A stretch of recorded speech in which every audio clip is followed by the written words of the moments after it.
الحمد لله رب العالمين والصلاة والسلام على خاتم النبيين وعلى آله وأصحابه أجمعين. أعوذ بالله من الشيطان الرجيم. بسم الله الرحمن الرحيم. الحج أشهر معلومات ومن فرض فيهن الحج فلا رفث ولا فسوق ولا جدال في الحج. صدق الله العظيم. محترم مجاہد کرام اور سامعین حضرات، ہمارا آقا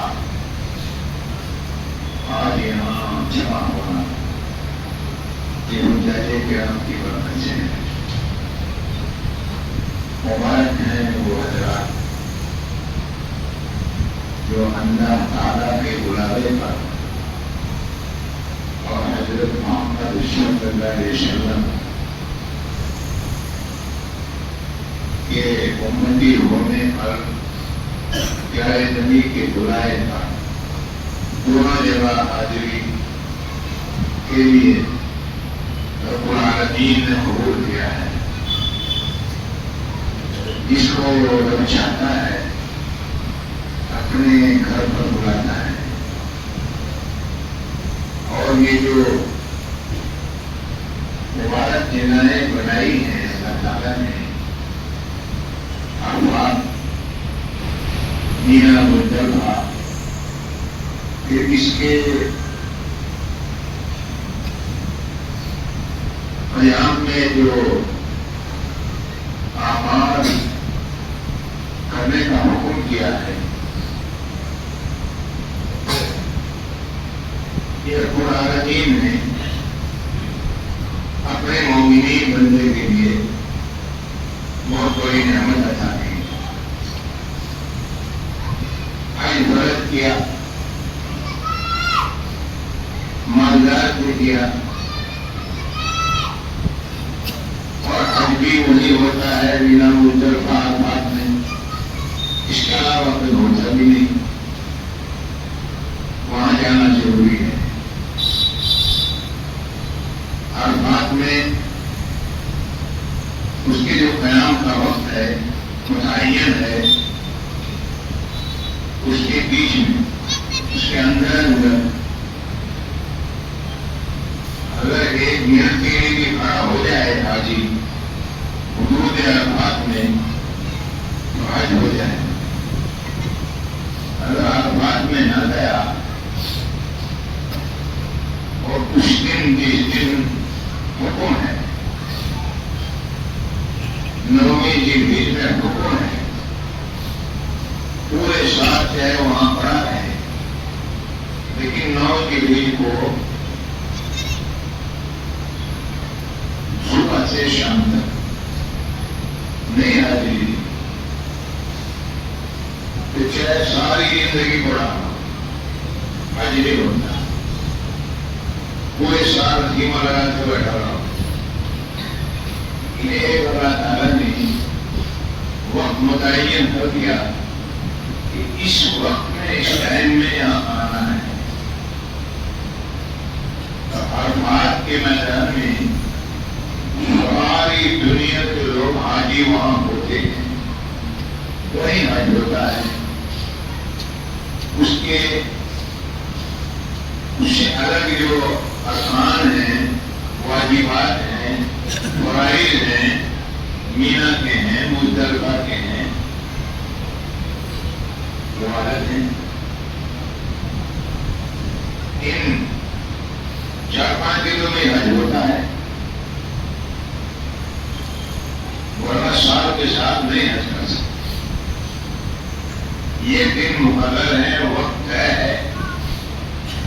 ان دنوں میں اللہ جسے بلاتا ہے وہ حاضری دے دیتا ہے، اور بلاتا اللہ ہی ہے.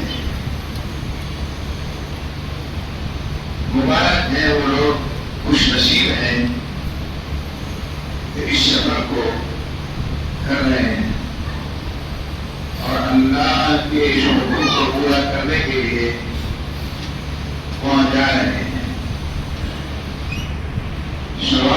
نبی سے ملنا شروع ہو گیا تھا، دل سے کوشش کری، اور جس دن حج کے لیے نکلیں گے گھر سے، آئیں گے واپس 40 دن میں، 35 دن میں، 41 دن میں، سفر مبارک یہ رہے گا، دعائیں قبول ہوتی ہیں۔ اللہ وہاں رہنے کو بھی اور سفر کو بھی اپنے یہاں درجہ دیتا ہے، قبول کرتا ہے۔ تو یہ سفر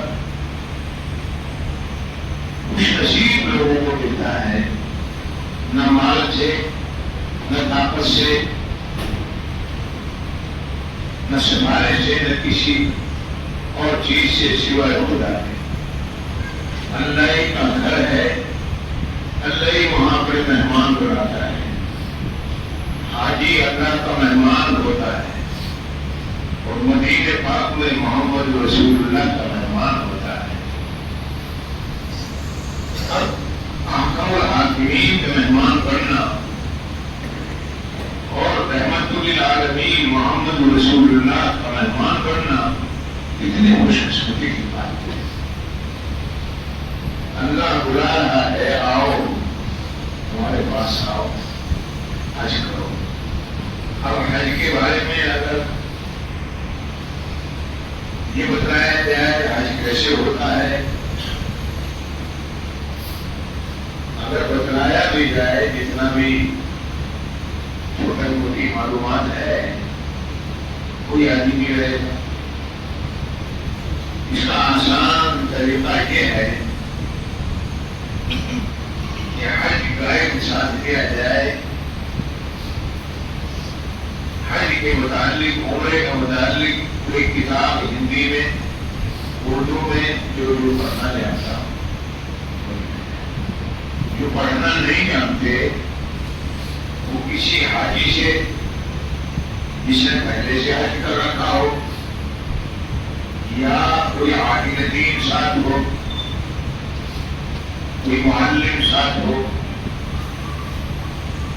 وہاں جو معلم ہوتے ہیں اب وہ حج نہیں کراتے، وہ تو صرف انتظام کرتے ہیں، ہوٹل کا انتظام کرتے ہیں، سواریوں کا انتظام کرتے ہیں، بسوں کا، جہاز کی ٹکٹ وغیرہ ایسا آنا جانا، یہ معلم کی ذمہ داری بن جاتی ہے۔ حاجی کی دیکھ بھال یہ ساری معلم کی ذمہ داری ہے۔ کبھی 50 سال پہلے معلم یہ کام بھی انجام دیتے تھے اور ساتھ میں حاجی کو حج بھی کراتے تھے، عمرہ بھی کراتے تھے، مسائل بتلاتے تھے، عمرہ کیسے کیا جائے گا، حج کیسے کیا جائے گا، وہ اپنے نمائندے دیتے تھے حاجی کو، حج کرو، ایسے کرو۔ اب یہ بات تو رہی نہیں، حج وہ نہیں کرائیں گے، وہ تو صرف آپ کے آنے جانے کا اور رہنے کا انتظام کریں گے، بس۔ ان کے انتظام میں جو وہ انتظام کریں گے اس کے مطابق رہنا ہوگا۔ وہ آپ کو کارڈ دیں گے، اس پہ اپنا نمبر دیں گے، آپ کو 1-2-3 کارڈ ملیں گے۔ جب مینا میں جائیں گے تو مینا کا کارڈ ملے گا، اس مہینے میں تمہیں رہنا ہے، اس مکتب میں رہنا ہے۔ وہاں پر ایک مکتب میں بہت سارے خیمے ہوں گے، اور خیموں میں نمبر لگے ہوتے ہیں، وہ نمبر کا ٹکٹ ایک کارڈ دیا جاتا ہے، اس پہ نمبر ڈالا ہوا ہوتا ہے، یہ تمہارے خیمے کا نمبر ہے۔ اس پہ مکتب نمبر بھی ڈالا ہوتا ہے، اس پہ اشارے بھی ہوتے ہیں لکھے ہوئے، کون سے گلی، کون سی گلی میں ہے یہ، کیا نمبر ہے اس روڈ کا، کیا نام ہے اس روڈ کا، وہ لگے ہوئے ہیں۔